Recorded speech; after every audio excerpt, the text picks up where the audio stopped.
ओम श्री गणेशाय नमः। अथ श्री गणपति अष्टोत्तर शतनामावलिः। ओम गणेशाय नमः। ओम गणनाथाय नमः। ओम भक्तिप्रियाय नमः। ओम गणानां पतये नमः। ओम देवीश्वराय नमः। ओम आनंदवासिने नमः। ओम नाभिशेषाय नमः। ओम देवाय नमः। ओम डुंडिराजाय नमः। ओम वरदाभयहस्ताय नमः। ओम परशुधारिणे नमः। ओम श्रीहस्ताय नमः। ओम अनामयाय नमः। ओम सर्वाय नमः। ओम सर्वपूज्याय नमः। ओम सर्वगुणाय नमः। ओम ब्रह्मणे नमः। ओम सर्वगुणधराय नमः। ओम गजाननाय नमः। ओम आदिपूज्याय नमः। ओम मात्रे नमः। ओम पित्रे नमः। ओम हेरंबाय नमः। ओम विघ्नकर्त्रे नमः। ओम अनादये नमः। ओम विघ्नहर्त्रे नमः। ओम लंबोदराय नमः। ओम योगस्वरूपाय नमः। ओम गणाधीशाय नमः। ओम पूर्णाय नमः। ओम ज्ञानस्वरूपाय नमः। ओम निराकाररूपाय नमः। ओम साकाररूपाय नमः।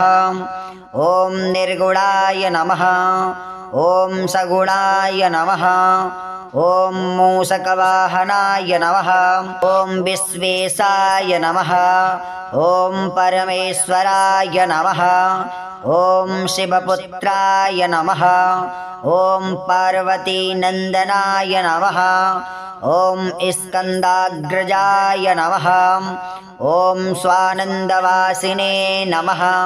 ओम योगाकाराय नमः। ओम ब्रह्मेश्वराय नमः। ओम ब्रह्मभूतप्रदाय नमः। ओम सिद्धिप्रदाय नमः। ओम बुद्धिप्रदाय नमः। ओम सर्वोदरगताय नमः। ओम अमायिने नमः। ओम गजवक्त्राय नमः। ओम कवये नमः। ओम बुद्धिनाथाय नमः। ओम चिदानंदरूपाय नमः। ओम मोदकप्रियाय नमः। ओम कलाधराय नमः। ओम मोक्षप्रदाय नमः। ओम सुरेश्वराय नमः। ओम निधीश्वराय नमः। ओम गजेश्वराय नमः। ओम गणेश्वराय नमः। ओम परात्पराय नमः। ओम कृपाकराय नमः। ओम क्षमाकराय नमः। ओम मुदाकराय नमः। ओम यशस्कराय नमः। ओम भास्वराय नमः। ओम प्रपंचनाशनाय नमः। ओम गजेन्द्ररूपाय नमः। ओम एकदंताय नमः। ओम सुमुखाय नमः। ओम कपिलाय नमः। ओम गजकर्णकाय नमः। ओम विकटाय नमः। ओम विघ्ननाशाय नमः। ओम विनायकाय नमः। ओम धूम्रकेतवे नमः। ओम गणाध्यक्षाय नमः। ओम भालचंद्राय नमः। ओम ब्रह्मविद्याप्रदायिने नमः। ओम वक्रतुंडाय नमः। ओम वृषभध्वजाय नमः। ओम तत्त्वरूपाय नमः। ॐ सदात्मरूपाय नमः ॐ सकलादिभूताय नमः ॐ आनन्दरूपाय नमः ॐ करुणाकराय नमः ॐ विश्वबन्धवे नमः ॐ भववारिधितारकाय नमः ॐ जन्ममरणादिभयं नाशकाय नमः ॐ मङ्गलप्रदाय नमः ॐ शूर्पकर्णाय नमः ॐ सिद्धिबुद्धिप्राणवल्लभाय नमः ॐ महाविष्णुं योगप्रदाय नमः ॐ शङ्कर आगमाञ्च योगप्रदाय नमः ॐ सूर्यं विद्यारहस्यप्रदाय नमः ॐ सर्वेषां योगशान्तिप्रदाय नमः ॐ शिवस्य कुलदेवाय नमः ॐ धरानन्दलोकादिवासप्रियाय नमः ॐ विष्णुवादीनां विशेषेण कुलदेवाय नमः ॐ धनञ्जयादिनागभूषणाय नमः ॐ पुरारिपूर्वनन्दनाय नमः ॐ समस्तलोकशङ्कराय नमः ॐ ब्रह्मेभ्यो ब्रह्मदात्रे नमः ॐ देवानां पालकाय नमः ॐ सर्वेषां पूज्यदेहाय नमः ॐ मायाया आधाराय नमः ॐ मायिने मायिकेभ्यश्च मोहाय नमो नमः ॐ विधात्रे त्रैमुख्यवेदाश्च योगप्रदाय नमः ॐ गणेशाय नमः ॐ गणनाथाय नमः ॐ भक्तिप्रियाय नमः ॐ गणानां पतये नमः ॐ देवेश्वराय नमः ॐ आनन्दवासिने नमः ॐ नाभिशेषाय नमः ॐ देवाय नमः ॐ डुण्डिराजाय नमः ॐ वरदाभयहस्ताय नमः ॐ परशुधारिणे नमः ॐ श्रीहस्ताय नमः ॐ अनामयाय नमः ॐ सर्वाय नमः ॐ सर्वपूज्याय नमः ॐ सर्वगुणाय नमः ॐ ब्रह्मणे नमः ॐ सर्वगुणधराय नमः ॐ गजाननाय नमः ॐ आदिपूज्याय नमः ॐ मात्रे नमः ॐ पित्रे नमः ॐ हेरम्बाय नमः ॐ विघ्नकर्त्रे नमः ॐ अनादये नमः ॐ विघ्नहर्त्रे नमः ॐ लम्बोदराय नमः ॐ योगस्वरूपाय नमः ॐ गणाधीशाय नमः ॐ पूर्णाय नमः ॐ ज्ञानस्वरूपाय नमः ॐ निराकाररूपाय नमः ॐ साकाररूपाय नमः ॐ निर्गुणाय नमः ॐ सगुणाय नमः ॐ मूषकवाहनाय नमः ॐ विश्वेशाय नमः ॐ परमेश्वराय नमः ॐ शिवपुत्राय नमः ॐ पार्वतीनन्दनाय नमः ॐ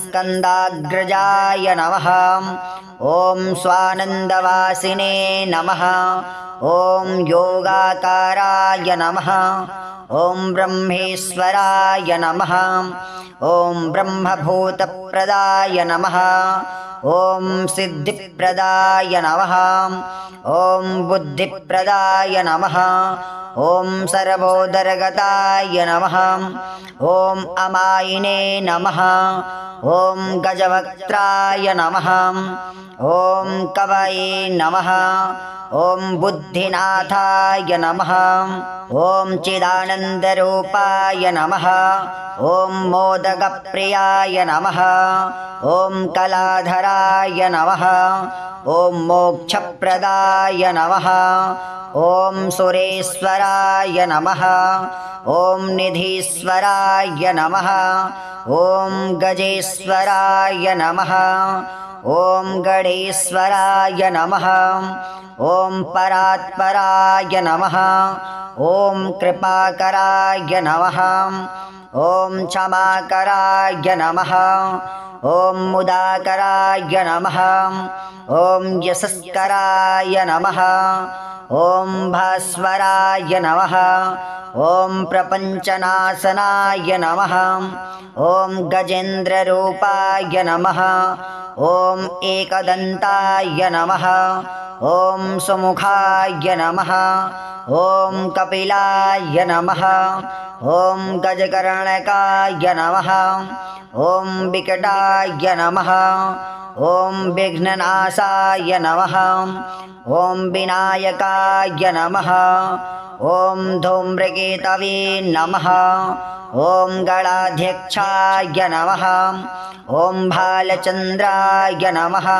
ॐ ब्रह्मविद्याप्रदायिने नमः ॐ वक्रतुण्डाय नमः ॐ वृषभध्वजाय नमः ॐ तत्त्वरूपाय नमः ॐ सदात्मरूपाय नमः ॐ सकलादिभूताय नमः ॐ आनन्दरूपाय नमः ॐ करुणाकराय नमः ॐ विश्वबन्धवे नमः ॐ भववारिधितारकाय नमः ॐ जन्ममरणादिभयं नाशकाय नमः ॐ मङ्गलप्रदाय नमः ॐ शूर्पकर्णाय नमः ॐ सिद्धिबुद्धिप्राणवल्लभाय नमः ॐ महाविष्णुं योगप्रदाय नमः ॐ शङ्कर आगमाञ्च योगप्रदाय नमः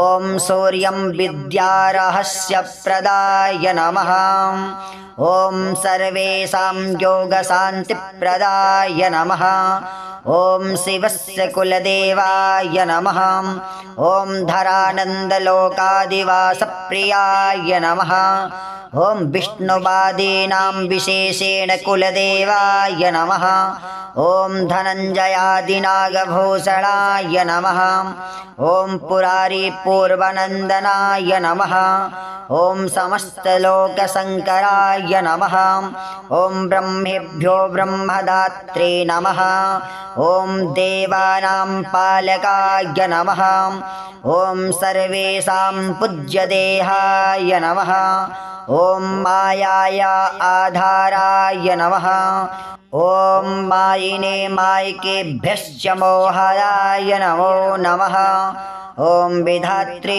त्रैमुख्यवेदाश्च योगप्रदाय नमः ॐ गणेशाय नमः ॐ गणनाथाय नमः ॐ भक्तिप्रियाय नमः ॐ गणानां पतये नमः ॐ देवेश्वराय नमः ॐ आनन्दवासिने नमः ॐ नाभिशेषाय नमः ॐ देवाय नमः ॐ डुण्डिराजाय नमः ॐ वरदाभयहस्ताय नमः ॐ परशुधारिणे नमः ॐ श्रेणिहस्ताय नमः ॐ अनामयाय नमः ॐ सर्वाय नमः ॐ सर्वपूज्याय नमः ॐ सर्वगुणाय नमः ॐ ब्रह्मणे नमः ॐ सर्वगुणधराय नमः ॐ गजाननाय नमः ॐ आदिपूज्याय नमः ॐ मात्रे नमः ॐ पित्रे नमः ॐ हेरम्बाय नमः ॐ विघ्नकर्त्रे नमः ॐ अनादये नमः ॐ विघ्नहर्त्रे नमः ॐ लम्बोदराय नमः ॐ योगस्वरूपाय नमः ॐ गणाधीशाय नमः ॐ पूर्णाय नमः ॐ ज्ञानस्वरूपाय नमः ॐ निराकाररूपाय नमः ॐ साकाररूपाय नमः ॐ निर्गुणाय नमः ॐ सगुणाय नमः ॐ मूषकवाहनाय नमः ॐ विश्वेशाय नमः ॐ परमेश्वराय नमः ॐ शिवपुत्राय नमः ॐ पार्वतीनन्दनाय नमः ॐ स्कन्दाग्रजाय नमः ॐ स्वानन्दवासिने नमः ॐ योगाकाराय नमः ॐ ब्रह्मेश्वराय नमः ॐ ब्रह्मभूतप्रदाय नमः ॐ सिद्धिप्रदाय नमः ॐ बुद्धिप्रदाय नमः ॐ सर्वोदरगताय नमः ॐ अमायिने नमः ॐ गजवक्त्राय नमः ॐ कवये नमः ॐ बुद्धिनाथाय नमः ॐ चिदानन्दरूपाय नमः ॐ मोदकप्रियाय नमः ॐ कलाधराय नमः ॐ मोक्षप्रदाय नमः ॐ सुरेश्वराय नमः ॐ निधीश्वराय नमः ॐ गजेश्वराय नमः ॐ गणेश्वराय नमः ॐ परात्पराय नमः ॐ कृपाकराय नमः ॐ क्षमाकराय नमः ॐ मुदाकराय नमः ॐ यशस्कराय नमः ॐ भास्वराय नमः ॐ प्रपञ्चनाशनाय नमः ॐ गजेन्द्ररूपाय नमः ॐ एकदन्ताय नमः ॐ सुमुखाय नमः ॐ कपिलाय नमः ॐ गजकर्णकाय नमः ॐ विकटाय नमः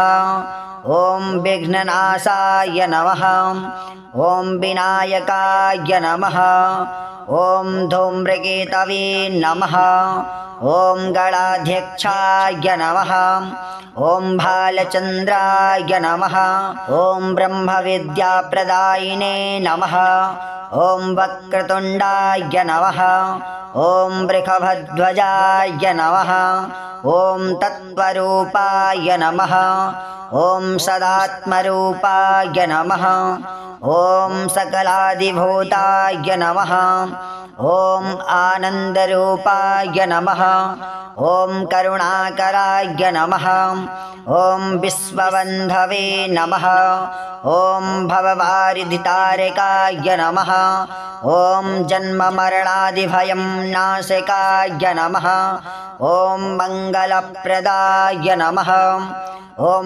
शूर्पकर्णाय नमः ॐ सिद्धिबुद्धिप्राणवल्लभाय नमः ॐ महाविष्णुं योगप्रदाय नमः ॐ शङ्कर आगमाञ्च योगप्रदाय नमः ॐ सूर्यं विद्यारहस्यप्रदाय नमः ॐ सर्वेषां योगशान्तिप्रदाय नमः ॐ शिवस्य कुलदेवाय नमः ॐ धरानन्दलोकादिवासप्रियाय नमः ॐ विष्णुवादीनां विशेषेण कुलदेवाय नमः ॐ धनञ्जयादिनागभूषणाय नमः ॐ पुरारिपूर्वनन्दनाय नमः ॐ समस्तलोकशङ्कराय नमः ॐ ब्रह्मेभ्यो ब्रह्मदात्रे नमः ॐ देवानां पालकाय नमः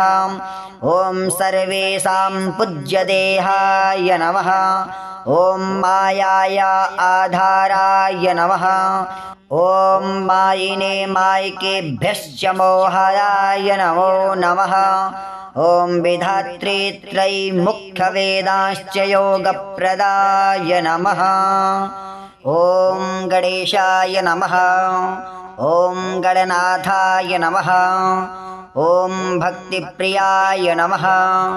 ॐ गणानां पतये नमः। ॐ देवीश्वराय नमः। ॐ आनन्दवासिने नमः। ॐ नाभिशेषाय नमः। ॐ देवाय नमः। ॐ डुण्डिराजाय नमः। ॐ वरदाभयहस्ताय नमः। ॐ परशुधारिणे नमः। ॐ श्रीहस्ताय नमः। ॐ अनामयाय नमः। ॐ सर्वाय नमः। ॐ सर्वपूज्याय नमः। ॐ सर्वगुणाय नमः। ॐ ब्रह्मणे नमः। ॐ सर्वगुणधराय नमः। ॐ गजाननाय नमः। ॐ आदिपूज्याय नमः। ॐ मात्रे नमः। ॐ पित्रे नमः। ॐ हेरम्बाय नमः। ॐ विघ्नकर्त्रे नमः। ॐ अनादये नमः। ॐ विघ्नहर्त्रे नमः। ॐ लम्बोदराय नमः। ॐ योगस्वरूपाय नमः। ॐ गणाधीशाय नमः। ॐ पूर्णाय नमः। ॐ ज्ञानस्वरूपाय नमः। ॐ निराकाररूपाय नमः। ॐ साकाररूपाय नमः। ॐ निर्गुणाय नमः। ॐ सगुणाय नमः। ॐ मूषकवाहनाय नमः। ॐ विश्वेशाय नमः। ॐ परमेश्वराय नमः। ॐ शिवपुत्राय नमः। ॐ पार्वतीनन्दनाय नमः। ॐ स्कन्दाग्रजाय नमः। ॐ स्वानन्दवासिने नमः। ॐ योगाकाराय नमः। ॐ ब्रह्मेश्वराय नमः। ॐ ब्रह्मभूतप्रदाय नमः। ॐ सिद्धिप्रदाय नमः। ॐ बुद्धिप्रदाय नमः। ॐ सर्वोदरगताय नमः। ॐ अमायिने नमः। ॐ गजवक्त्राय नमः। ॐ कवये नमः। ॐ बुद्धिनाथाय नमः। ॐ चिदानन्दरूपाय नमः। ॐ मोदकप्रियाय नमः। ॐ कलाधराय नमः। ॐ मोक्षप्रदाय नमः। ॐ सुरेश्वराय नमः। ॐ निधीश्वराय नमः। ॐ गजेश्वराय नमः। ॐ गणेश्वराय नमः। ॐ परात्पराय नमः। ॐ कृपाकराय नमः। ॐ क्षमाकराय नमः। ॐ मुदाकराय नमः। ॐ यशस्कराय नमः। ॐ भास्वराय नमः। ॐ प्रपञ्चनाशनाय नमः। ॐ गजेन्द्ररूपाय नमः। ॐ एकदन्ताय नमः। ॐ सुमुखाय नमः। ॐ कपिलाय नमः।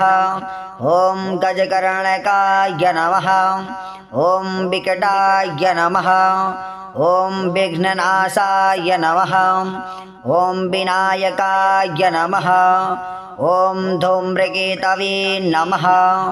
ॐ गणाध्यक्षाय नमः। ॐ भालचन्द्राय नमः। ॐ ब्रह्मविद्याप्रदायिने नमः। ॐ वक्रतुण्डाय नमः। ॐ वृषभध्वजाय नमः। ॐ तत्त्वरूपाय नमः। ॐ सदात्मरूपाय नमः। ॐ सकलादिभूताय नमः। ॐ आनन्दरूपाय नमः। ॐ करुणाकराय नमः। ॐ विश्वबन्धवे नमः।